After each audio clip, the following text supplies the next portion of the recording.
नमस्कार दोस्तों, मैं Shashinath Dubey Uttar Pradesh film maker association का प्रदेश अध्यक्ष हूँ।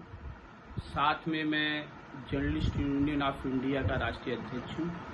मैंने 30 साल पत्रकारिता में गुजारने के बाद पत्रकारिता के साथ साथ फिल्म मेकर क्षेत्र में भी मैंने कदम रखा। मैंने देखा कि हमारा क्षेत्र जो है भोजपुरी समाज से आता है। मैं भोजपुरी समाज के बीच से आया हूँ और हमारा मूलतः मैं चाहता हूँ कि हमारा भोजपुरी समाज तरक्की करे। भोजपुरी के संगीतकार, भोजपुरी के गीतकार और भोजपुरी के गायक, भोजपुरी के फिल्म मेकर से लेके भोजपुरी में काम करने वाले कलाकारों सबका उद्धार हो। परंतु क्या आज हो रहा है?